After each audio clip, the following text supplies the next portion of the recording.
Good day, champions! Welcome sa ating last lesson sa ating midterm, the circular motion. Okay? So, napansin nyo nga, di ba, lahat naman ng pinag-aralan natin within this term or this midterm is all about motion. Okay? The kinematics or the physics of motion. Okay? So, when we're talking about motion, syempre, marami tayong alam ng mga variables. Okay? So, last topic natin is 2D motion. Okay. Is this one a 2D motion? Circular motion, is circular motion a 2D motion or not? Yes, it is. Because meron siyang horizontal component and vertical component. However, ang pinagkaibahan niya sa diniscuss natin last lesson sa 2D motion is that yung 2D motion na yun is linear. Okay, diretso. Ngayon, this is a 2D motion pero paikot siya. Gets nyo? Okay? Paikot siya. So, ibig sabihin, hindi siya straight line, pa-curve siya. Ngayon, okay? For sure, alam niyo naman, marami tayong mga variables about motion, di ba? So, mga distance, velocity, pero bago yan, tingnan muna natin yung relevance ng circular motion. Saan yung madalas nakikita ang circular motion? Okay? Makikita nyo siya sa more likely sa mga amusement park, di ba? Yung mga merry-go-round, Ferris wheel, okay? So, wala circular motion, hindi may enjoy yun. And kung bakit rin maraming pabilog o maraming circular motion sa amusement park, para makatipid sa space, di ba? Pag may motion ka, nag-enjoy ka, pero yung lugar na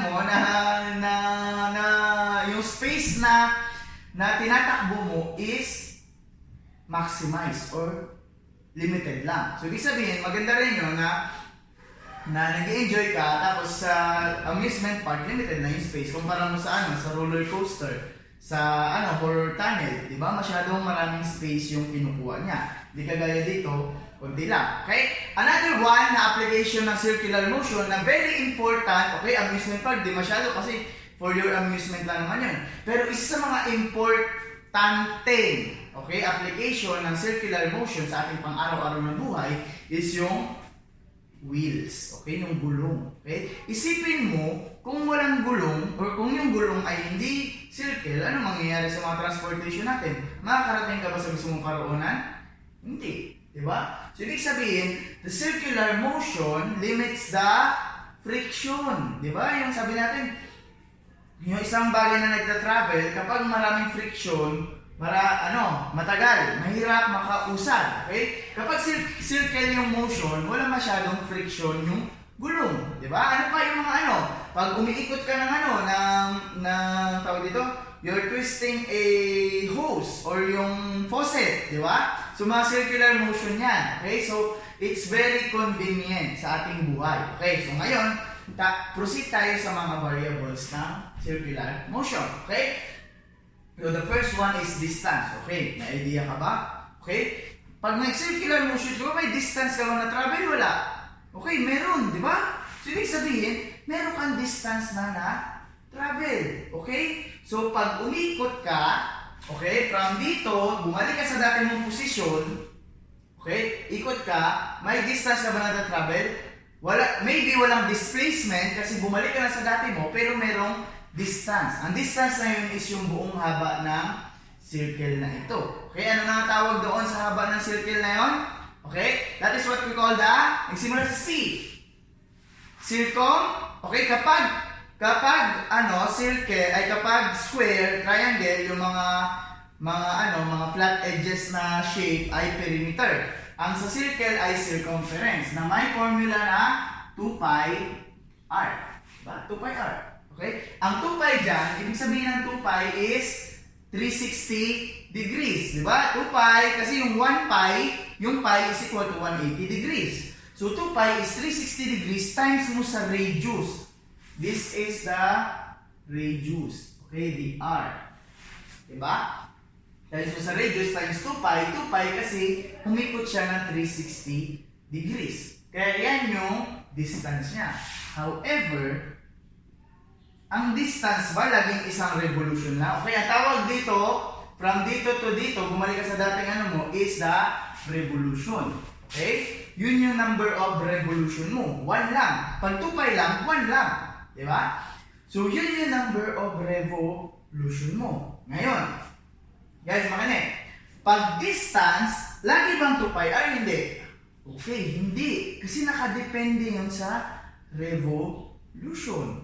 Diba? Nakadepende yun sa revolution mo. Kung nakumpleto mo ba yung isang revolution or hindi, or kung nakadalawang revolution ka ba, syempre mas malakas, mas mataas yung distance mo. At kapag sa gulong, kung ilang ikot siya, i-measure mo yung distance na na-travel niya, same lang din yun. Kasi yung gulong ay umuusad. Diba? So kung wala ang gulong ay nakatatlong ikot, kung ano yung circumference niya times 3, yun yung magiging distance na na-travel niya. Yun yung layo niya. Okay? So that's the circular motion. Ganun mag-compute. Okay? So 2 pi r is not the distance. 2 pi r is just a circumference. Okay? How to measure the actual distance? Okay? You multiply it by the number of revolution. Okay? Times the number of revolution. Ngayon, paano mo malalaman kung ilang revolution ang meron? Malamang kasi ilang beses siyang umikot. Diba? Ngayon, paano kung bigyan kita ng angle? Okay? I'll give you the angle. Umikot lang ako hanggang, sabihin natin, 200 degrees. Okay? Ano ang distance na na-travel ko? Umikot lang ako 200 degrees. Okay? So, medyo mahirap. Gagamitin mo ba ito? Hindi. Hindi ito pi r kasi hindi siya umikot. Ita-times mo siya sa number of revolution. Okay? So, revolution niya ba more than 1 or less than 1? Or 1? Hindi 1. Kasi hindi naman niya nakompleto isang revolution. More than 1, hindi. Okay? It must be less than 1. Okay? Around, malapit sa 0.5, kalahati. Di ba? Pero hindi siya 0.5. So, paano mag-compute ng revolution? Okay? So, 1 revolution, i-divide mo lang. Diba? 1 revolution is equal to 360 degrees. Ngayon, kung 200 lang ang kanyang degrees na naikot, yun yung ratio ng revolution niya. Nagigets nyo ba? Okay? 200 divided by 360 is 0.56. Okay? So, ganun mangyayari. 0.56 i-times mo sa 2 pi r. Kasi that's the revolution. Kasi yung revolution niya ay merong 0.56 revolution. So, ita-times mo lang. Diba? So, yun yung ibig sabihin, pag ita-times mo yung, para makuha ang distance, you should consider the number of revolution. Okay? So, yun, ganun mag-compute. Okay? So, try natin kung kunwari ang radius natin ay 3 meters. Diba? At ang gulong ay umikot ng 200 degrees. Gaano kalayo ang mararating ng gulong? Okay, i-times natin 2 pi r, 2 pi times 3. Okay, 3 yung r yung 3 3 times the number of revolution which is 0.55555 din ano ko lang yan. Okay, or 0.56. So therefore, ang distance na na-travel niya ng gulong from starting point papunta sa 200 degrees ay 10.5 meters. Okay? So, ganun na kalayo yung na-travel niya. Kasi 3 meters, ang laki nito, di ba? Kada ikot niya, okay? Malaking gulong nun. So, malayo talaga yung mararating niya. Okay? So, that's the distance. You will multiply the circumference times the number of revolution. Paano naman kapag 1,000 degrees? Or paano naman kapag sinabi 3 revolution? So, hindi mo na kailangan i-divide. Pag angle ka lang mag-divide. Okay? Pag revolution, binigay ko, kunwari, 3.5 revolution, yun na agad yung ita-times nyo dito. Okay? So, that is the distance. Okay? That's the variable of circular motion when it comes to distance. Okay? So, yan yung distance niya. Ngayon, meron pa tayong how about the velocity? Okay? Velocity, we all know that the velocity is distance over time. Ayun. Okay? Distance over time. Ngayon, meron tayong tinatawag na frequency. Okay, bigyan ko kayo ng formula dito sa revolution, ha? Okay? Gawin natin ng N. Kapag angle to 360 degrees. Okay? Kung angle siya. Okay? Pag binigay na agad yung revolution, then yun na agad yung ilalagay nyo. Okay, how about the frequency? Frequency. Yung circular motion ay mayroong frequency. Ibig sabihin ng frequency from the word frequent, okay? Gaano siya ka-frequent umikot? Okay? Ang frequency natin ay mayroong gaano siya ka-frequent, gaano siya kadalas umikot, gaano siya kabilis umikot. Okay? Ang frequency natin is may formula na revolution per time. Okay? Frequency means ilang revolution ang naabot mo at a certain amount of time. Okay? So, kunwari, okay, parang ganito yan eh. Frequency, umikot ka ng 10 beses sa loob ng 5 seconds. What is your frequency? Okay? So, ang revolution mo is 10. Di ba? Umikot ka ng 10 beses, 10 revolution, okay? 10 revolution at a certain amount of time, which is 5 seconds. What is your frequency? Okay? So, 10 divided by 5 is 2. Therefore, your frequency is 2 revolution kada segundo. That is your frequency. 2 ikot per segundo, which is your bilis na din in terms of revolution. Okay? So, ibig sabihin guys, meron kang 2 revolution per second or 2 hertz. Okay? Hertz is revolution per second. Ngayon, paano mo siya i-relate ito? This one is also a velocity na rin. Kasi revolution per second. But naka-intern lang siya ng revolution. So, how can you paano nyo maililipat ang number of revolutions sa distance? By multiplying it to the circumference. Diba? Distance is equal to the circumference times the revolution. Therefore, okay, revolution per time to frequency is the revolution per time. Diba? So, may time ka na dito. Kukunin mo na yung distance. So, dagdagan mo na circumference which is 2 pi r. Diba? 2 pi r. Tama?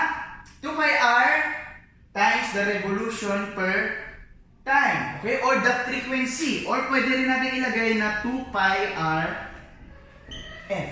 That's the formula for velocity. Bakit na nga? Kasi frequency is the number of revolution per time. Ibig sabihin, ilang beses ka umikot at a certain amount of time. Kagaya nito, dalawang beses siya umiikot per segundo. So, 2 hertz or 2 revolution per second. Bilis na ba siya? Yes, bilis pa, but not in terms of distance. Okay? To make it in terms of distance, you must multiply it by the circumference. Okay? Kaya mo tinimes ng 2 pi r. At kung malalaman natin 2 pi r times revolution, 2 pi r times revolution, yung distance din over time. Kaya 2 pi r f. Okay? Nagigets nyo ba? Madali, di ba? O yun. So, kung medyo naguguluhan kayo, ulit-ulitin nyo lang yung video. Okay. The next one is the period. Okay? Ang tawag dito is frequency. Sige, lang natin. Frequency. This one is period. Okay?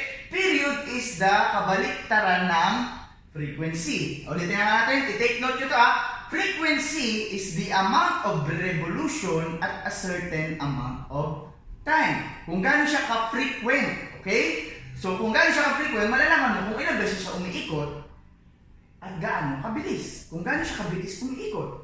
Okay? Period, on the other hand, is the amount of time per revolution. So, kabaliktaran. The amount of time per revolution. Okay, alamin natin ito The amount of time per revolution, T is equal to, alamin natin ulit dito. Okay? I have 10 revolutions in just 5 seconds. Okay? So ngayon, what is my period? Ano ang time ko kada ikot? kada isang revolution ko, gaano ko kabilis na kukumpleto yun. Okay? So, syempre, aalamin mo, yung T natin is 5. Okay? Meron kang 5 seconds. 5 seconds kang humikot eh. Okay? Ang revolution mo, sa 5 seconds sa'yo, naka 10 revolution ka. Okay? Nagigets nyo? Okay? So, 5 divided by 10 will be 0.5 seconds per revolution. So, ibig sabihin pala, kada segundo ng pag-ikot mo, ay kada revolution mo, kada ikot mo, ang natatravel mo lang or ang nag-google mo lang na time, ay 0.5 second kada ikot. Try mo to. Sa apat na ikot mo, nakailang segundo ka? 2 seconds. Okay? So, sa dalawang ikot mo, nakailang segundo ka? So, ibig sabihin, meron ka, sa isang segundo, makakadalawang ikot ka. Gets nyo?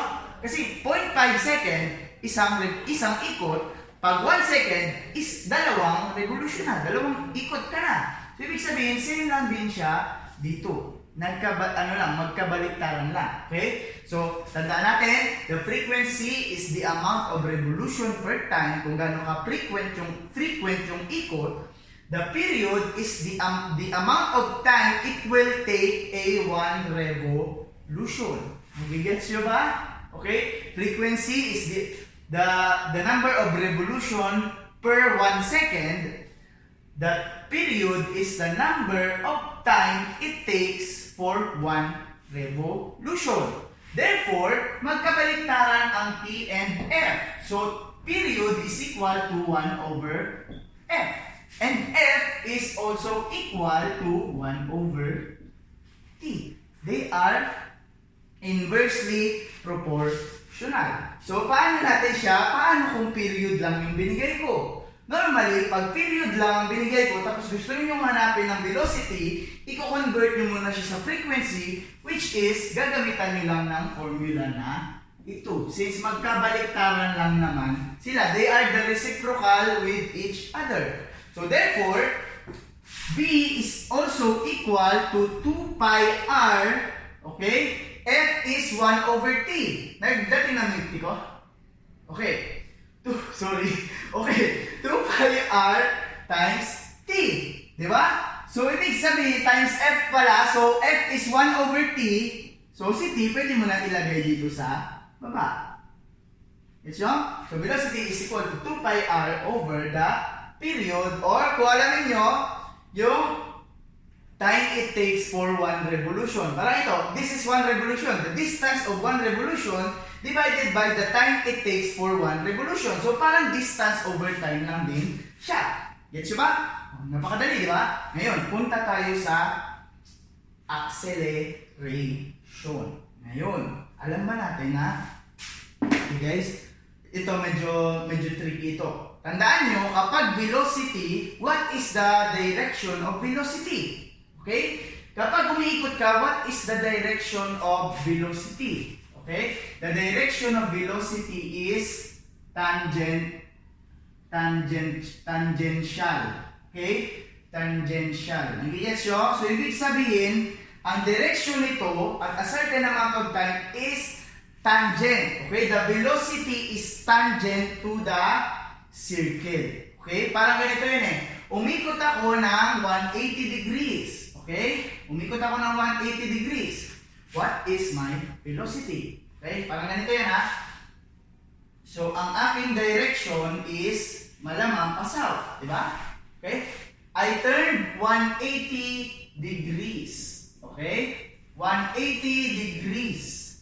At ang radius is still 3. Diba? R is equal to 3. Diba? 3 meters.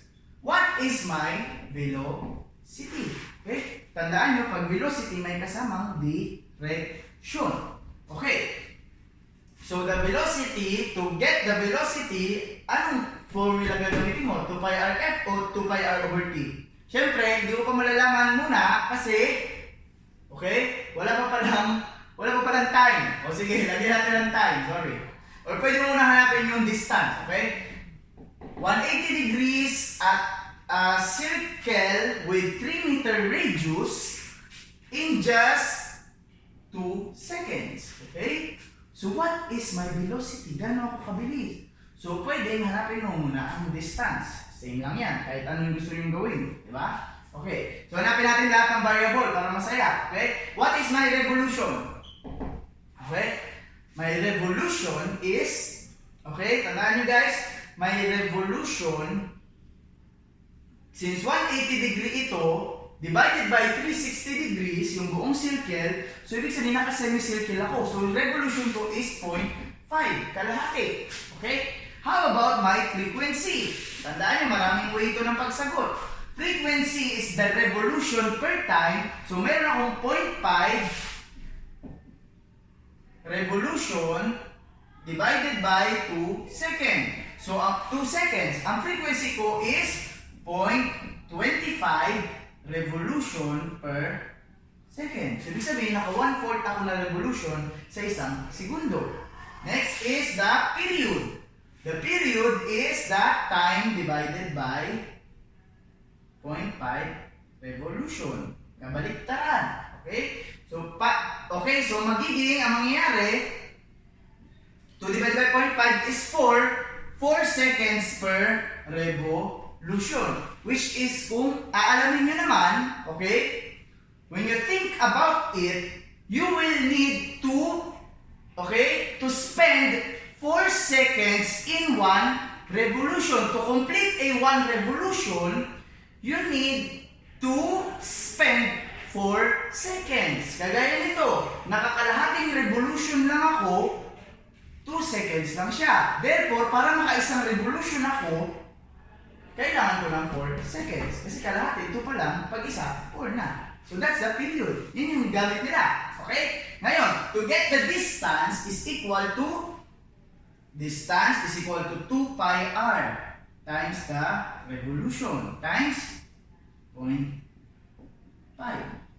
So 2 pi r times 0.5 is 2 pi times 3 yung radius times 0.5 is distance I've traveled is 9.4 meters. What is my velocity? Kahit anong gamitin mo. Sige, try natin gamitin lahat. Gamitin ko yung 2 pi r, gamitin ko yung 2 pi rf, gamitin ko yung 2 pi r over t, gamitin ko rin ang distance over time. Okay? Punta muna tayo sa distance over time para masigurado. 9.4 divided by the time, which is 2 seconds. 9.4 divided by 2 is 9.2 divided by 9.4 pala divided by 2 is 4.7 meters per second. Okay? Velocity. Okay? How about kung this one yung gagamitin natin? 2 pi rf. Oh. So magiging 2 pi times yung r is 3 times the f is 0.25. O, try natin. 2 pi times 3 times 0.25 is still 4.7. Diba? Same lang. So, 2 pi over r divided by 2 pi times 3. Okay, ito na naman gamitin natin ha. Divided by 4. Okay, 2 pi times 3 divided by 4, which is still 4.7. So, kahit anong gamitin nyo na formula, it will lead to 4.7 meters per second. Okay? Okay? So, ang tanong, since velocity siya, what is its direction?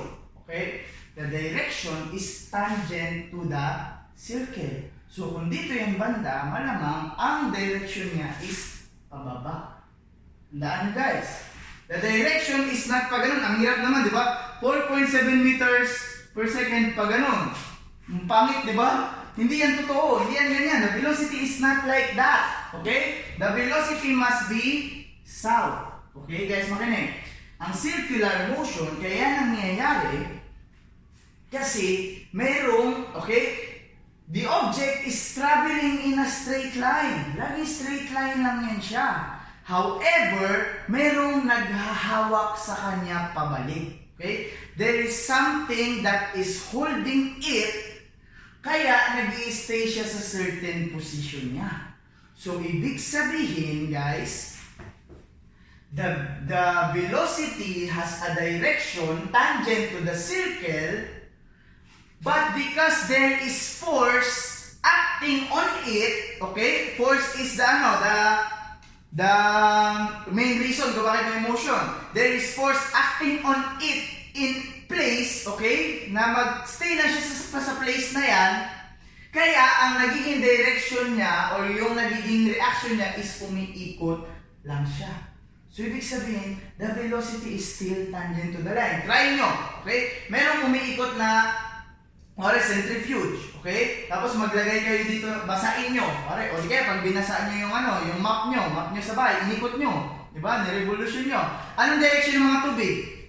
Pag ganun. Diba? Pansin nyo, pag ganyan, pag tangent. Kasi nga, yung tubig ay wala namang humahawak sa kanila. Okay? Wala nang go-hold sa kanila in place, kaya tumatalsik sila. Same lang din yun yung velocity niya. Pero sabi ko nga, dahil sa force, dahil nakakabit siya sa center, kaya nagkakaroon tayo ng circular motion. Ngayon, punta tayo sa, okay, malapit na matapos, punta tayo sa acceleration. Okay? Tandaan natin, merong force sa kanya na humahatak pabalik. Tandaan nyo, may force na humahatak sa kanya pabalik. Ang tawag dito ay centripetal force. Centripetal force. Okay? The force na humahatak sa kanya pabalik. Ngayon, meron tayong tinatawag na centrifugal force. Okay? Centrifugal force. Okay? The centrifugal force is a fictitious force. So, ibig sabihin, kung ang centripetal ay inward, ang centrifugal ay outward. So, pag umiikot ka daw, pansin mo pag umiikot ka, di ba, sa masasakyan mo. Okay? Sa sasakyan. Pag umiikot ka, o di kaya nagkurbada yung sasakyan, para kang hinihila papalabas. Di ba? Ang tawag doon ay, pag nag-turn yung sasakyan, okay, nag-turn yung sasakyan paikot, 360 degrees, di ba? So yung, pag wala kang seatbelt or pag nakasabit ka na sa sasakyan, malamang ang tapon mo palabas talaga, di ba? Yun yung tawag nila na centrifugal force. Pero ang totoo, ang force ay paloob. Kasi kaya ka nga nag-circle, kasi nga mayroong force na humihila sa'yo loob. Ang tawag doon ay centripetal. Therefore, there is no such thing as centrifugal force. Reaction lang natin yan kasi nga sabi, sabi sa third law of motion, in every action, the centripetal force, there is an equal and opposite reaction. So parang nagre-react yung katawan natin o yung bagay na parang may centrifugal force. Pero ang totoo, walang ganun. Reaction lang siya dahil may centripetal force. Okay? So kung merong force papaloob, malamang ang direction ng ating centripetal acceleration is papaloob din. Kasi force is equal to mass times acceleration. Okay? The centripetal force is equal to the mass times centripetal acceleration. Okay? And the direction, since acceleration is, since acceleration is also vector quantity, so siya ay mayroong direction. Pero ang direction niya is papaloob. Therefore, ang direction niya is not south, it is east. But before that, we must solve for the acceleration. Okay? So, meron tayong formula. Okay? This formula for centripetal acceleration is derived via calculus. Okay? So, hindi ko na i-derive sa inyo. I-search nyo sa internet. Okay? Okay, tangential. Okay, ang tawag dito is tangential velocity, ha? Tangential. Okay, velocity is tangential velocity kasi tangent to the circle. Okay? So, tangential velocity divided by the radius. Okay? So, alamin natin. 4.7 squared divided by r. Ano yung r? Radius is 3. Okay? So, therefore, the centripetal acceleration is 4.7 times 4.7 divided by 22.09 divided by 3. So, nire-round off ko na lang guys, ha? 7.36 meters per second squared is.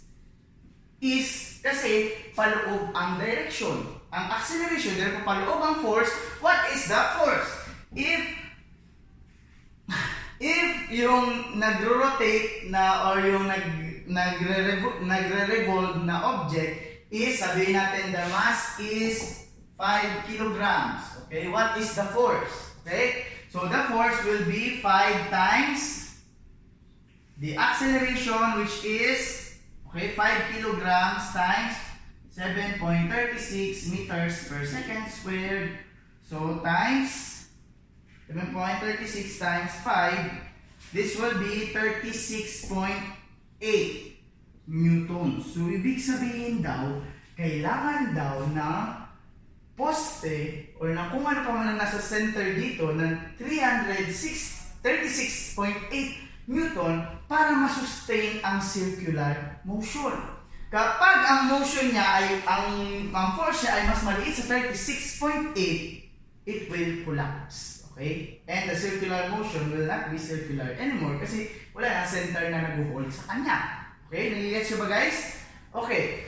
So that is the circular motion. And, okay, paano kapag niliitan mo ang radius? Sabi nga natin, Fc, okay, is equal to mass times velocity squared over r. Or, velocity squared over r is the acceleration.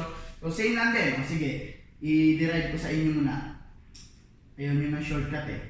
So, ma, a is equal to velocity squared over radius. Anong radiation? Okay? Radius. So, ibig sabihin, when you divide it, Timmy, okay, force, mass times acceleration, the velocity squared over r, pag pinaliit nyo yung radius, the centripetal force is indirectly proportional to the radius. So, ibig sabihin, kapag mahaba ang radius, try mo mag-spin ka ng bato, itayo mo sa spring, tapos ay sa string, tapos ikot-ikotin mo.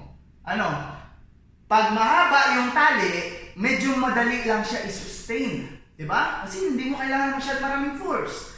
Pero kapag maiksi ang tali, parang ang hirap nga ikot-ikutin, kailangan mong kailangan mo ng mas maraming force. So same lang din 'yun, okay?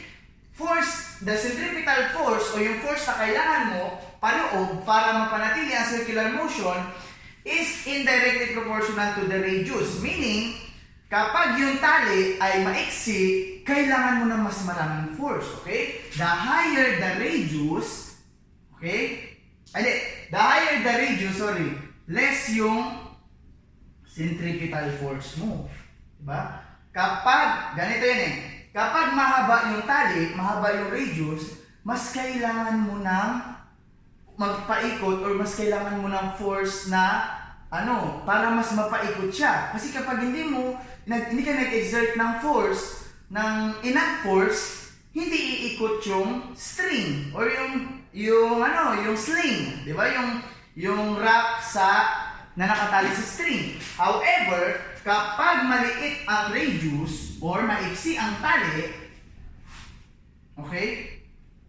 O tama nga.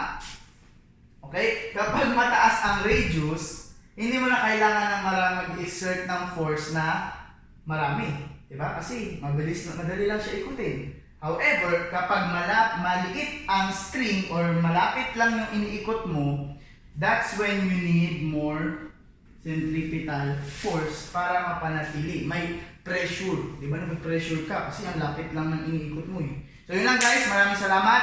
So, I hope natuto kayo. Pag medyo naguguluhan kayo, pakiulit lang. Ulit-ulitin nyo lang. I-slow motion nyo para mag-gets nyo talaga. So yun lang guys. Maraming salamat. This is the circular motion. Okay, thank you very much.